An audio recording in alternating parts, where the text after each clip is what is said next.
Welcome to the Man United stream. Hope you're doing well. We've got some huge breaking news concerning Marcus Rashford. Yes, he could be finally on his way out of Man United on loan to AC Milan. Yes, we've heard that his representatives are currently in Milan in talks with AC Milan over the conditions of his contract. What could this lead to? I mean, we've also heard from reports from Germany that he is also being touted by Borussia Dortmund. Finally, we've got some movement, but remember, this is all on a loan deal. They're not going to be buying Marcus Rashford just yet. They are actually going to be taking him on loan, and we suspect that Man United will be paying a large portion of his salary, even though he's going out on loan. We're going to be discussing that and lots more other transfer news in today's show, so make sure you stick around, make sure you hit the like button on this video, and if you're not already a subscriber to the Man United stream channel, what are you waiting for? We are one of the fastest growing fan channels out there, so hit that subscribe button so you can keep up to date with all the latest Manchester United news and more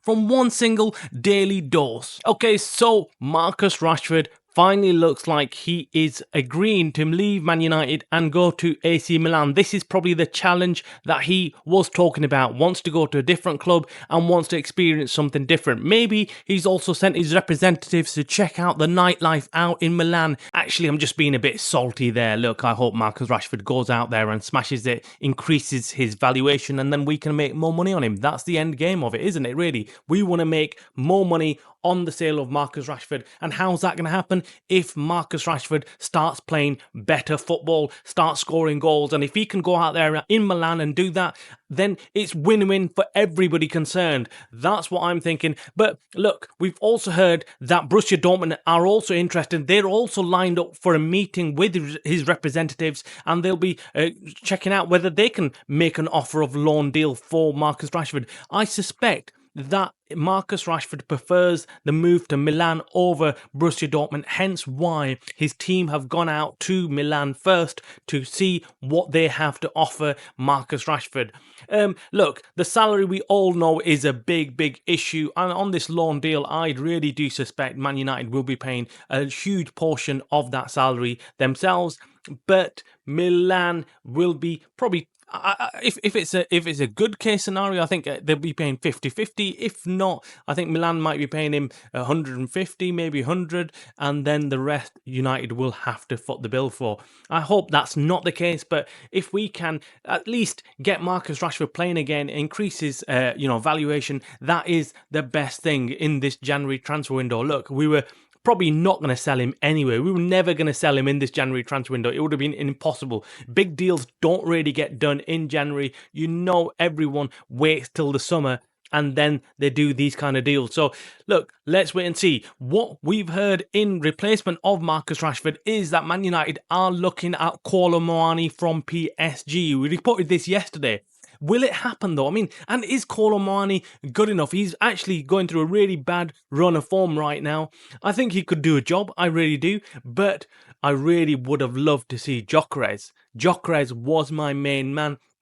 And now we've heard in the last 24 hours that Bayern Munich are actually interested in Gyökeres and are preparing a huge offer to get him to Bayern. Bayern, honestly, they always swoop in, always get our man. This is getting frustrated. They did this with Harry Kane, they scuppered our deal, and now they're doing it with Gyökeres. It's like they're just following the Man United scouting department everywhere, and then they just go and scupper our deals. I don't want Gyökeres to go to Bayern Munich. I want him to stick with United. I want him to come to us. Ruben Amorim needs to make that call, man. He needs to make that call and tell Gyökeres to sit down and wait for United. Well, I hope that can be the case. If not, then we're going to be letting go of another top striker, and then for years to come, we're going to look back and think, what a cock up we made. Why didn't we go and sign him when we had the chance? The biggest problem I've got is Ineos right now. Ineos are not prepared to put any money into the pot. And this is exactly like the Glazers.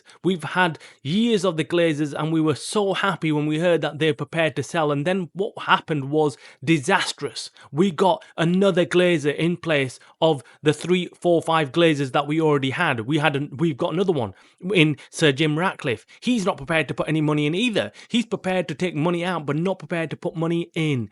It's just absolutely hideous situation that we've got ourselves into right now. Because clearly Sir Jim Ratcliffe and Ineos do not want to spend any money at this club, and that is disastrous. And well, we heard their plan of selling Kobbie Mainoo and Garnacho if it came to it. If an offer came on the table, they would take that and sell the two golden boys at this club. That just says everything about this ownership. It is not on. Not on. As fans, we need to kick off big time if they turn around and sell two of our best young players. This is not what big clubs do.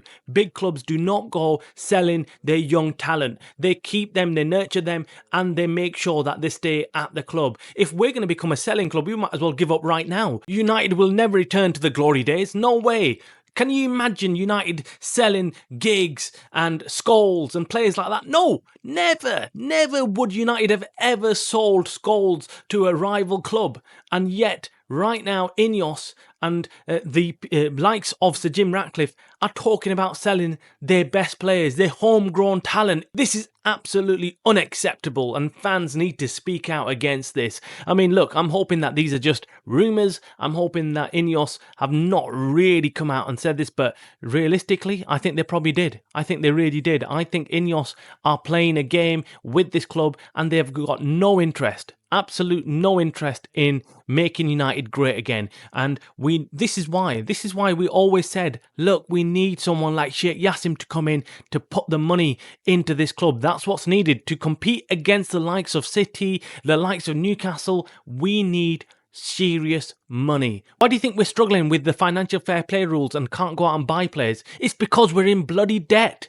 Because the Glazers have put us in debt. We owe so much money that we can't balance the books. And that's the reality of the situation. And Ineos can't sort that out either because they haven't got the money to come in and plough into this club. Let us know in the comments below what you think about this whole situation. What do you think about Ineos? Do you think they are the owners that they're going to take us forward, or do you think we need to be looking elsewhere, hoping that someone else can swoop in and bring in the big bucks? That is it for today's show. Make sure you hit the like button on this video. Make sure you subscribe. You're watching the Man United Stream channel, the channel by the fans for the fans.